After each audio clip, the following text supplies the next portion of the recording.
Stillwater's Morning Scramble. Glad to have you here, and appreciate Rob Hill, Emergency Management Director, on for the second time today. Good morning. How are you? You know, if you go see a big-time concert, they always come back for an encore. Well, That's Rob Hill today. there you go. That's us. Welcome. More. Absolutely. You just got out of a meeting, right? We did. We've been talking about. Sorry. Oh, no, you're good. Mask off here. Yeah, we're separated Out in the lobby. Since I Out there sprayed with that, several. you probably smell Lysol all over the place. Yeah, absolutely.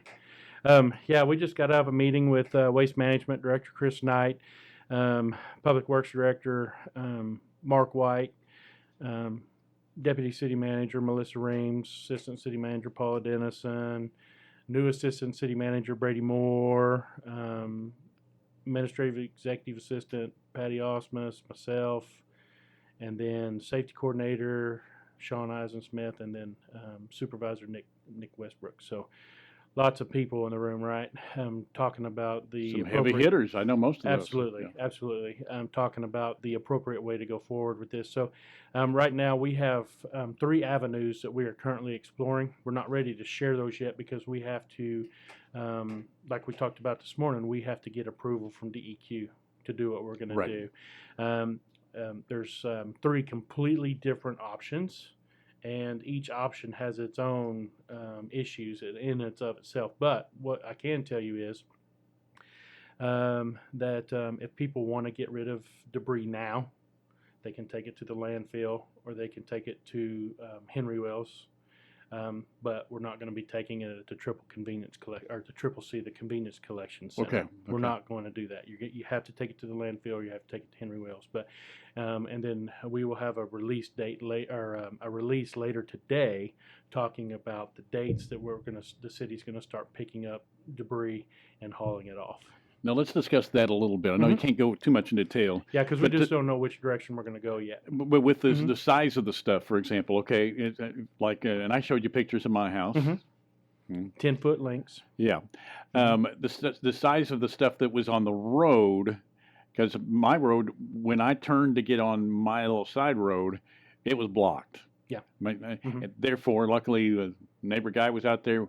We drag it off, and then they went around, and there's a place down the block a bit, which wasn't in my way, but it's going to be in somebody else's way. So took care of that, but it's just on the side of the road now, just like you'll see all the other stuff. Yeah. And it's pretty lengthy. It may be 30 feet long. I have no idea. I mean, it was a major limb from a tree. So we have crews that are going to go around and inspect the roads today and look for that type of stuff and cut it down. So the stuff that's on the side of the road, the crews were going to be starting cutting soon then? Yeah, today. Really? Yeah, they're because we're going to be raining also. We are, but that doesn't have an impact. The only thing that will impact will be lightning.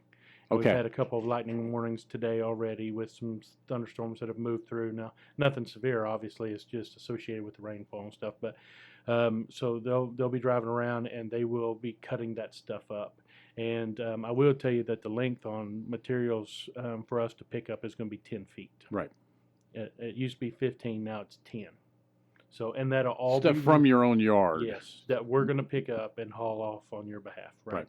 So that will all be coming out today in a release, right? They're working on crafting that. They're working on the dates, and then staff has been tasked with working with DEQ to find the best option for disposal. Once we come and pick that up, what we're going to do with it? Are we going to burn it? Are we going to mulch it and grind it in tub grinders? Are we going to burn it? What are we going to do, right? Are we just going to push it off in a ditch, right? So we're going to look at those, find out what the best option is. What gets it out of people's yards the fastest to the site and disposes of it the fastest.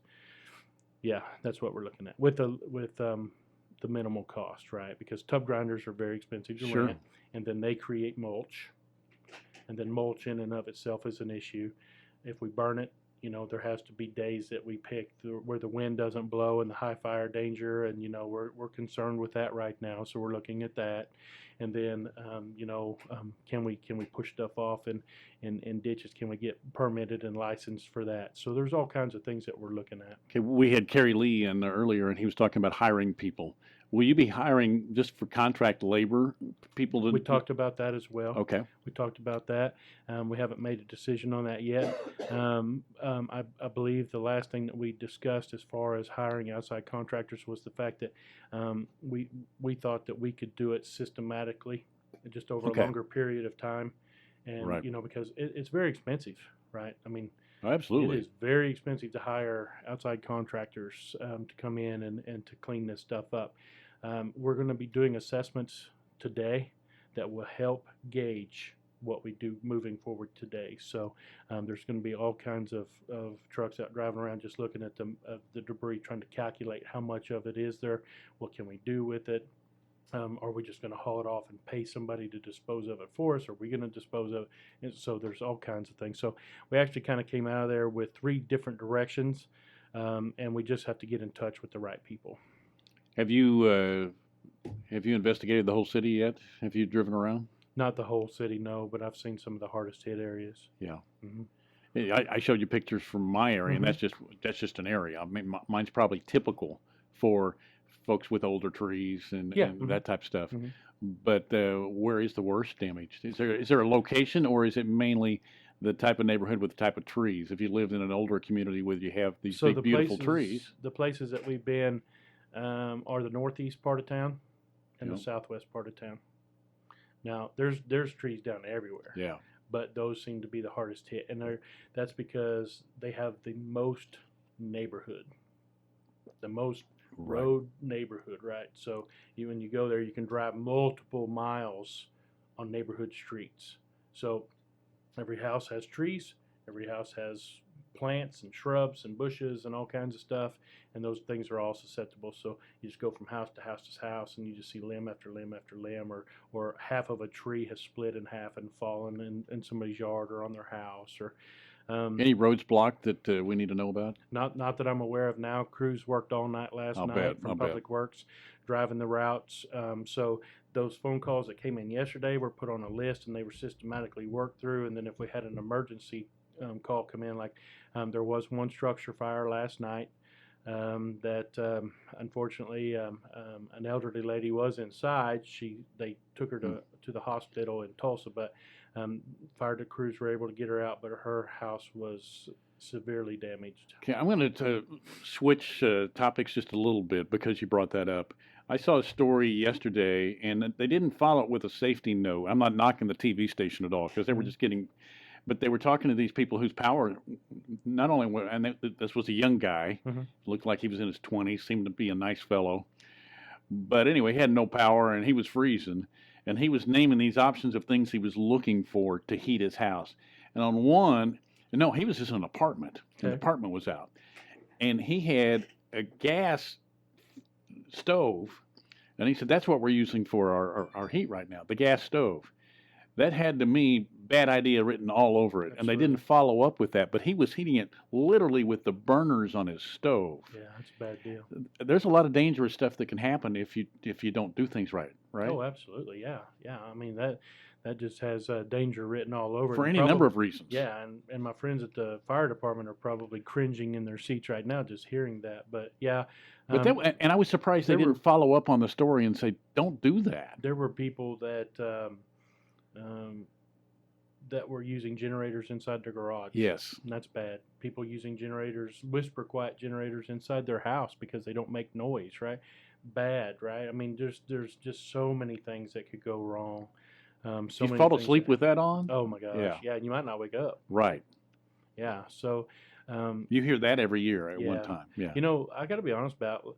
So we didn't have power to our house, just like what we were talking about. I'm on Central Electric, and So you were out. We were out. Yeah. Okay. For most, I think somewhere between 10 and 11 yesterday, and the power came back on this morning about 5:40.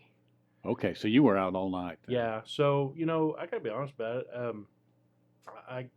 When I got a chance to go home, I got the generator out of the shop, brought it up, set it on the back porch, filled it up while it was, still cold before I started up, let it warm up. Got the refrigerator pulled out, and then plugged the refrigerator in, then plugged it into the generator, let it run. Then my wife wanted her cell phone to be charged, so we charged up her cell phone off of a small Sure. power strip, and I think internet I think we got the modem up and the radio working to ProValueNet so that she could have access to it. And she was working on. She's a teacher. She is. So Yeah. she's working on classroom stuff, right? So getting ready for today because they did another distance learning day today in Perkins. So those were the things that she was working on. And then when I got home, back home after that, we turned the generator off, unplugged everything, stowed everything, put it all back the way it goes, and then went to bed. And so in the wintertime we keep our house at 65, right? I think it got down to 60 overnight. So no big thing. I will tell you this. He's going to talk about the fire now. No. Oh, no. Just the way you looked, I saw the smirk on your face because we talked about fires a lot. Yeah, no. You may be shocked about this, but I had a fire. I'm sure you did. The only thing was I was really amazed. I didn't take a shower this morning. But I was going to talk to you about that. I did. Yeah, I could see your eyes watering. I did a heavy sponge, but okay, you don't have to share everything. But I was surprised at how hot the water was still, and the power had been off for quite a while. Yeah. I was amazed. We still had hot water even in the hot water tank. Now, it was used sparingly, but still. Yeah. So, I just went out to the camping gear. We got the lanterns and fired them up so we had lights in the house so you could see to get around. So you're more prepared than a lot of people would be, though. Well, you are. I grew up in Oklahoma. I am a little bit. Yeah, probably. I mean, you're more prepared than the kid who was using the burner on his stove. True.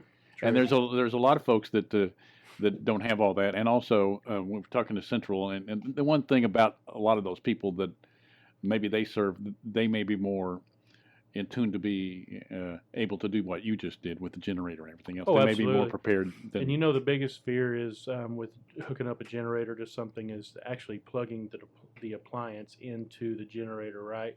Don't ever try to plug into your home because you can backfeed the line, and then the linemen go out and think this line is dead, Right. and you know what? There's enough power there that it'll hurt them or kill them, and so my biggest fear yesterday was that we saw generator after generator after generator after generator at the gas stations yesterday, waiting to be filled up or fueling up, and all I could think of was I hope that those people use those responsibly. Yeah. Right, because all it takes is one person to backfeed their home with a generator, and the lineman gets hurt or loses their life.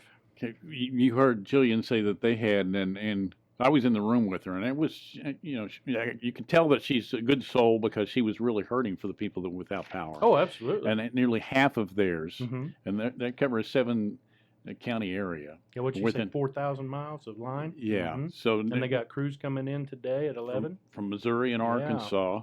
Yeah. And so, but nearly half of theirs are. And I saw last night where they were saying, now the amount of customers was between 250 and 300,000 that were out at some time.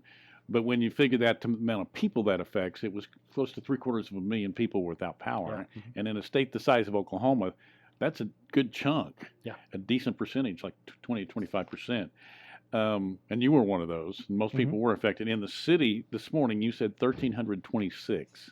Yeah. I believe it's the number you gave me. So Where are we now? I had it pulled up here to see. This is just for the city of Stillwater that's without power.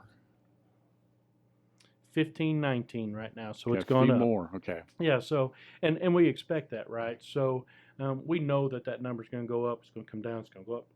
Just between me and you, I hope it's your part of the town and not mine. True. I know it sounded like a real callous guy, but that you kind of know, but what happens is, so I noticed today when I was coming over here just a few minutes ago that a lot of the trees are standing back upright. It's warm outside. They've melted. It's raining pretty decent outside, so a lot of the ice is coming off the trees and the power lines and the poles and stuff, and things are starting to stand back up. So the very problems that we had with the lines coming down, or the trees laying on the lines, now we got the trees standing back up, and they get back into the lines when they stand back up. So, wow. so you expect them to go up, and then there could be human error where somebody tries to cut something and falls Sure. into something. There could be just a weakness in a tree that just now is exposed and falls, right? So there's all kinds of things that I wouldn't even try to even speculate could happen that could make those numbers go up. But yeah, so the current numbers just a little over 1,500, but a lot of those are isolated to individual homes right now. So it may be It may be as simple as a line on a service. A limb on a service line that is affecting that home, right? And or it may be damage to a home where they don't have power. And those are where you have to call an electrician out to come and help, because the city only goes to the pole. They don't go from the pole to the house. You mentioned this morning, and I don't want to get too much into it, but you read the comment section. Yeah, I messed up and went into the comment section. And most people, we've heard this before from linemen that have been in here and stuff. Sometimes people bring them gifts, and they, whether it's a cup of coffee or a thermos or whatever it is, and they really appreciate that. Absolutely. So that much more, I would imagine, outweighs the people who are just furious and just mad because their world has been. And John Bartley was talking about they moved his in-laws, made sure that they went into a hotel. Because, and he just said that his father-in-law is on oxygen and stuff, and so you want them to make sure that they have everything there. And so the people who have medical issues or whatever, it's so important to check in on them in their neighborhood or whatever it might be. I also saw a story which was really neat about these kids. They were teenagers, and they were going through, and they had an ability to charge people's phones, and so they were helping some of these, especially the elderly folks who aren't going to get out, didn't have power. And for some reason didn't want to go anywhere, but that was their communication to the world, and so they were helping them charge their phones. I thought that it's a small gesture, but it's really kind. It's a very big gesture, actually, because if you think about it, that's their lifeline to the outside world if they need help or assistance. Yeah, so it's huge. It's just little things like that we can all do. You were talking about people that needed help. We had a phone call yesterday come into the 911 center, and it got forwarded to us to help process. And I heard that there was an article that the news press did that was talking about how the Red Cross wasn't going to do sheltering because of COVID, right? They couldn't find places large enough to shelter people that could socially distance and be protected, that wouldn't impact other members of or guests of the shelter, plus Red Cross staff. And Red Cross they didn't have enough people to go to hotels. If they put somebody up in a hotel, they didn't have people to go to the hotel. So by policy, if the Red Cross puts you up in a hotel for a disaster that you've had in your life, they send some staff member there to meet your needs while you're in that hotel, right? So that you don't burden the hotel. The Red Cross takes care of you. So we had an issue yesterday where we just kept running into dead end after dead end after dead end yesterday, trying to help somebody, and just so happens Christy Morrison called me about the article from Visit Stillwater. Right. And I gave her the information. She reached out to those people, actually had secured them a reduced rate hotel room, and I'm bragging on Christy and Visit Stillwater. Well, that's great. Secured them a reduced rate hotel room, and then said, hey, please call me when you get this and we can help you. Now, later we found out that those same people that had a need, so they were on oxygen, they didn't have power, they were concerned. So the fire department took them some oxygen, LifeNet took them some oxygen, and then found out later that they had secured a hotel room on their own in Stillwater, and they were good to go because they had called her back. So, but as much as I see Christy all the time and do stuff, I never even once thought of her as a partner for helping us with sheltering options. Right now, then she just moved up three rungs on the call tree, right, for future events. So that was something that was very positive yesterday, that just made everybody's world, that hey, somebody that we would have never really thought of to be able to help us with some sheltering options. But the connection to the hotel industry is so key. Absolutely, there. Right. with Visit Stillwater, right? So it was so wonderful, and it was such a good deal, and I just can't thank Christy enough for the help that she did, because she took that on and took that off of my plate, so I didn't have to worry about it anymore. When I got here this morning, I showed you my door, you know, and so I left a little bit early because you want to make sure you can get out, and I didn't know what the road would be like, but it was fine. It was in really good shape, actually. Yeah. The roads were in great shape, but Christy was already sitting out there waiting on things to open up. Because she was worried about whether she could get out or not. Right. So she showed me pictures of her driveway, basically the little gravel road there, and it was blocked just like everything else. So she was out there at 6:15 in the morning or something like absolutely. that. So people are just trying to, people are very good at adapting and overcoming adversity, right? They figure ways around it. They figure out how to mitigate those things for themselves. And that is something that is so awesome about Stillwater. Yesterday I gotta give kudos out to our public works department for clearing the roadways and going out and getting limbs out of the road that were completely blocking roads, that allowed fire department crews and police department crews to get to where they needed to go. Fire department for responding to I don't know how many calls, but they were back to back. There wasn't one unit in the station yesterday for about 3 hours when the lines started coming down and people started losing power. Utility crews, in about 6.5 hours, got roughly 14 to 15,000 customers back with service last night. So that was awesome to see. And then the water department, they just got that water line fixed that I told you about this morning. They just got that water restored this morning. So they've been working on that, since yesterday. Worked all night long to get water back onto those people. So there is so much that goes on in the background that you just don't see that it is just amazing. And I was in a lot last night watching the line crews work. Because it just amazes me the knowledge that they have and the dangerous situation that they work in. But last night it's raining, they're wet, they're soaked, right? I don't care if they're wearing a raincoat or not. They're wet to the bone. It's cold. They're hungry. They're tired. They're fatigued to some extent, just because of the weather and everything else that's going on. They're working in adverse conditions.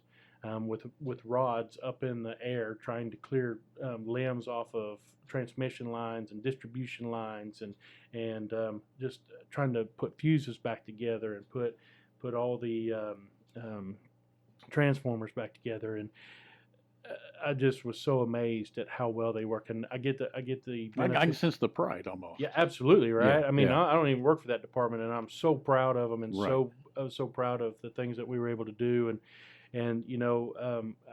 I hear Central Electric with what they're going through, and our hearts just break for them because they're out there giving everything that they have to try to get every customer back online. And she was And it's she was almost emotional about it. I don't think she'd mind me saying that. And the fact that you're seeing these people that are not only the work that they're doing, but she felt for the 50% that are out. And Yeah, you just look at absolutely. that map. She said it breaks her heart when she looks at the outage map. Yeah. And knows that that's the daunting task they have ahead. Yeah. And these people every house there has their own story. And I told you all this morning about how they can go. Our crews would go out, and people think it's just a matter of going and removing a limb and restoring the power, right? And no, it's not a limb. It's 5 trees, and it's in an alley where you have to pack tools in and out, and you're having to work with lighting, additional lighting, and you can't get to exactly where you need to be and everything.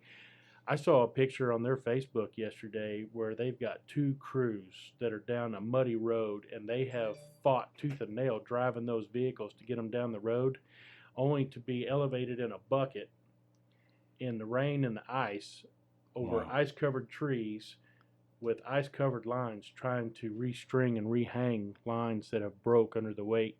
And it's just amazing to me. Yeah. I'm going to get a brief break in here, and then we'll do a short follow-up if we Yeah, can. we'll talk about future weather coming Okay, up and that what to sounds good. expect. It's 9:34. Here it is on is it still Wednesday?